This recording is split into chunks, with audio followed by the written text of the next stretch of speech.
पाकिस्तानियों कब तक सहते रहोगे? कब तक इन मुश्किलात का आप मुकाबला करते रहोगे? अगर अभी भी आप लोग रोडों के ऊपर ना निकले, अभी भी आप लोगों ने एहतजाज ना किया, अभी भी इस हुकूमत से अपनी जान ना छुड़ाई, तो इसी तरह गुलाम अपने गुलाम रहोगे। बड़ी अफसरदगी के साथ, बड़े बारी दिल के साथ यहाँ पे जो हमारी प्रेस कॉन्फ्रेंस है, वो कल रात की तारीकी में जो पाकिस्तानी कौम के ऊपर पेट्रोल बम गिराया गया, बल्कि अब ये पेट्रोल बम नहीं रहा, ये नाइट्रोजन बम आप इसको कह सकते हैं। कल रात जब इन्होंने पाकिस्तान की तारीख के सबसे ज़्यादा पेट्रोलियम मसनूआत के रेट्स बढ़ाए, जो कि 150 रुपये फी लीटर का इजाफा है, जब पाकिस्तानी कौम ने कल रात वो नोटिफिकेशन और वो प्रेस कॉन्फ्रेंस देखा जिसपे मुशीर ख़जाना और पेट्रोलियम के मिनिस्टर पहले कीमतें बढ़ाई और फिर उसके फ़ज़ाइल बयान किए कौम के सामने। इस वक्त जो पेट्रोल की कीमतें हैं, डीजल की कीमतें हैं, पाकिस्तान तहरीक इंसाफ इसको मुस्तरद करती है और इसको पाकिस्तानी कौम के ऊपर खुदकश हमला तस्वर करती है। ये सिर्फ पेट्रोल की कीमतें नहीं बढ़ी, बल्कि रोज़मर्रा की वो चीज़ें जो आम लोग घरों में इस्तेमाल करते हैं, उन तमाम चीज़ों के ऊपर अब इसका इफेक्ट आएगा। घी, चीनी, आटा, सब्जी, दालें, रूटीन की जितनी भी चीज़ें हैं, अब तमाम चीज़ों की कीमतें जो हैं वो आसमान से बातें करेंगी। और इस प्राइस हाइक की जिम्मेदार सिर्फ पाकिस्तान मुस्लिम लीग नून नहीं, बल्कि उनकी इत्तेहादी जमातें, पाकिस्तान पीपल पार्टी, MQM और जितने दीगर आज़ाद अरकान इनके साथ बैठे हैं, वो सब इसके जिम्मेदार हैं।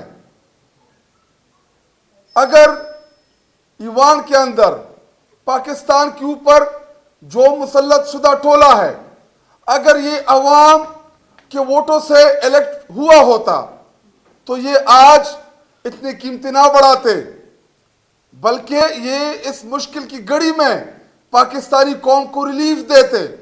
आपको याद होगा, इसी तरह एक समरी गई जब इमरान खान साहब वज़ीर आज़म थे, तहरीक इंसाफ की हुकूमत थी, ओगरा ने रिकमेंड किया कि 10-12 रुपए पेट्रोल और डीजल की कीमतें बढ़ाई जाएं, लेकिन उस वक्त मुश्किल हालात थे, मिडिल क्लास लोअर क्लास लोगों के लिए इंतहाई मुश्किल दौर था। इमरान खान साहब ने बजाय इसके कि वो कीमतें बढ़ाते, उन्होंने कीमतें कम किए, पाकिस्तानी कौम को रिलीफ दिया। इस वक्त पेट्रोल की फी लीटर के ऊपर 95 रुपए से जायद के टैक्सेस हैं, जिसमें पेट्रोलियम लेवी, सेल टैक्स और दीगर टैक्सेस शामिल है।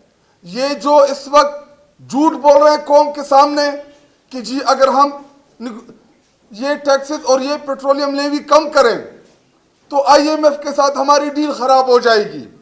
IMF के साथ आपको निगोशिएट करना होता है, आपने उनको बताना होता है कि इस वक्त दुनिया में जो जंगी हालात चल रहे हैं, जिसकी वजह से पाकिस्तान बहुत बुरी तरह इफेक्ट हो रहा है, तो हम इन हालात में अपने प्राइस हाइक नहीं कर सकते।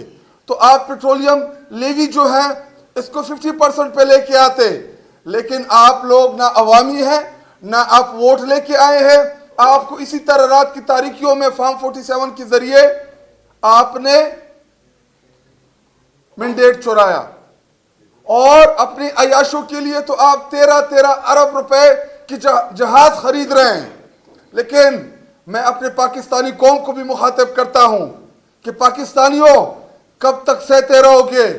कब तक इन मुश्किलात का आप मुकाबला करते रहोगे? अगर अभी भी आप लोग रोडों के ऊपर ना निकले, अभी भी आप लोगों ने एहतजाज ना किया, अभी भी इस हुकूमत से अपनी जान ना छुड़ाई, तो इसी तरह गुलाम अपने गुलाम रहोगे। ये वक्त है कि इस हुकूमत से आप निजात दिलाएं, आप रोडों के ऊपर निकले, आप प्रोटेस्ट करें। हमारा ट्रांसपोर्टर तबका, हमारा मजदूर तबका, चिंची वाले, रेडी वाले, चापड़ी वाले, जितने भी आम हमारे मिडिल क्लास लोग हैं, उन सबको, बल्कि आप मीडिया वाले, क्योंकि आपकी कितनी तनख्वाहें हैं, आप 60-70-80 हज़ार रुपए पे सारा दिन मेहनत करते हैं, कैमरे के पीछे खड़े होते हैं, लोगों से सवाल जवाब करते हैं।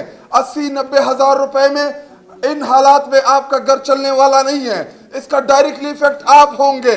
और मीडिया से सवाल भी है और गिला भी है।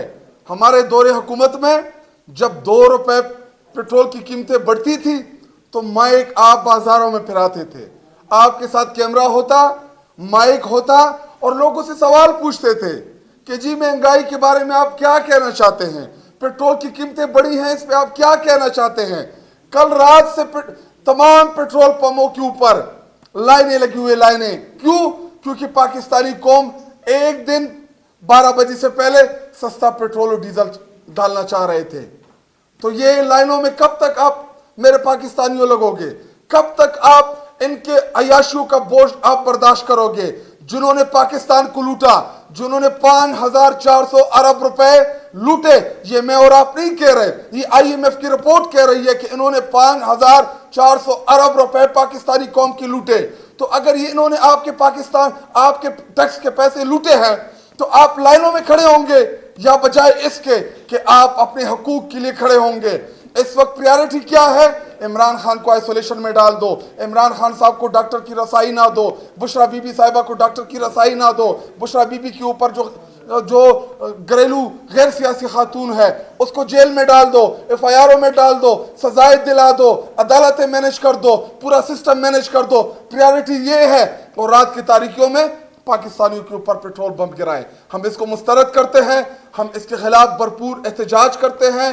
और पाकिस्तानी कौम पैसियत अपोजिशन जमात, ये हमारी ऊपर ये सबसे बड़ी जिम्मेदारी और आती है कि हम पाकिस्तानी कौम को लीड करें। तो आइए जो 9 तारीख को लियाकत बाग में हम जलसा करने जा रहे हैं, आप सब इसमें एज अ प्रोटेस्ट हमारे साथ शमूलियत करें। अब इमरान खान साहब की रिहाई और 9 फरवरी को जो रिजीम चेंज के खिलाफ हम एहतजाजी जलसा करने जा रहे हैं, अब इसमें जो पेट्रोल की कीमतें बढ़ी हैं, हम इस इशू को भी इसमें डालेंगे और इन पेट्रोल मसलूआत के खिलाफ हम भरपूर एहतजाज करेंगे। और आप पाकिस्तानी कौम आज से ही सड़कों के ऊपर निकले, आज से ही इस हुकूमत के खिलाफ अपने प्रोटेस्ट करें और आए मिलके इस मुसल्लत शुदा हुकूमत को, इस रिजीम चेंज के जरिए आई हुई हुकूमत को, इन बेजमीरों को, इन ये जो चोर और डाकू लुटेरे हैं, अब आए मिलके इस हुकूमत से तहरीक इंसाफ का साथ दे ताकि हम आप लोगों के इनसे जान छुड़ा सके। शुक्रिया। आपको क्वेश्चन करना हो तो हमेशा ये कहा जाता है कि हमारी मजबूरी थी और इसके अलावा कोई चारा नहीं था। तो अवाम के अगर आपने प्रेशर एक्सर्ट करना है तो कोई भी कर सकता है, तो फिर इनके पास एक्सपर्टीज कहाँ है? इतनी दफा इक़्तिदार में आए हैं, अगर ये करना है तो कोई भी कॉमन मैन कर सकता है। देखिए, अभी सिर्फ ये पेट्रोलियम मसनूआत की कीमत की बात नहीं है। देखिए, आप डॉलर में परचेज करते हैं ऑयल। अभी आपकी रेमिटेंसेस, जब हमारे दौरे हुकूमत में इमरान खान साहब को जब बेदखल किया गया, जब रिजीम चेंज आई, उस वक्त जो रेमिटेंसेस थी पाकिस्तानियों के अकाउंट में 32 अरब डॉलर से ज्यादा के पैसे पड़े हुए थे। आज आपकी रेमिटेंसेस किधर खड़ी है? आज आपके पास डॉलर ही नहीं है तेल खरीदने के लिए। अब 10, 15, 20 दिन बाद शायद ये कह दे कि जी गाड़ियां खड़ी कर दें और सब कुछ बंद कर दें, क्योंकि हमारे पास पैसे ही नहीं है। इसलिए क्योंकि ना विजन है, ना प्लानिंग है, और ये तो तैयारी करके नहीं आए थे, क्योंकि उनको पता था कि 8 फरवरी को पाकिस्तानी कौम हमें रिजेक्ट करेगी। लेकिन बदकिस्मती से फॉर्म 47 के जरिए पाकिस्तानियों के ऊपर, पाकिस्तानी कौम के ऊपर इस रिजीम को मुसलत किया गया। तो इनकी ना तैयारी थी, ना इनको पता था कि हमने क्या करना है, हमने अपनी रेमिटेंसेस कैसे बढ़ानी है, हमने पाकिस्तान को आगे कैसे लेके चलना है। इसके लिए एक टीम की ज़रूरत थी और वो टीम इनके पास है नहीं। और इम्पोर्टेड और बाहर से आया हुआ इस वक्त जो मुशीर खजाना है, वो तो IMF के बाहर की दुनिया के मफादात को प्रोटेक्ट करेगा। उसने कौन से पाकिस्तानियों के लिए सोचना है? उसने कौन से पाकिस्तानी कौम से वोट लिया है? बल्कि वो तो मुसल्लत शुदा लोग हैं। जब आप अवाम से वोट लेके नहीं आते, अवाम की फिक्र आपके पास, फिक्र कहाँ से आपके पास होती है? लेकिन जो इन्होंने इस वक्त जो पेट्रोल की कीमतें बढ़ाई हैं और इसका जो डायरेक्टली इफेक्ट आएगा, आज से ही इसका इफेक्ट शुरू हो चुका है। आप देख सकते हैं कि सड़कें जो हैं वो इस वक्त सुनसान है, सड़कों के ऊपर ट्रैफिक जो है वो तकरीबन 50-60% से ज़्यादा कम हो चुका है। और इन्होंने अब ये प्लान करेंगे जी हम लॉकडाउन करेंगे, हम स्मार्ट लॉकडाउन करेंगे। वह ऑलरेडी पाकिस्तान जो है वो लॉकडाउन में है। इस वक्त जो आम लोगों जो पाकिस्तान में सांस लेना उनके लिए घुटन बन गया है। क्यों? क्योंकि लोगों की क़ुव्वत खरीद नहीं है, लोगों के पास इतने वसाइल नहीं है। और इन जालिमों ने, इन जाबिरों ने इतना बड़ा पेट्रोल और जो डीजल का बम पाकिस्तानियों के ऊपर गिराया है, तो ये काबिल मज़म्मत भी है और हम इसको मुस्तरद भी करते हैं।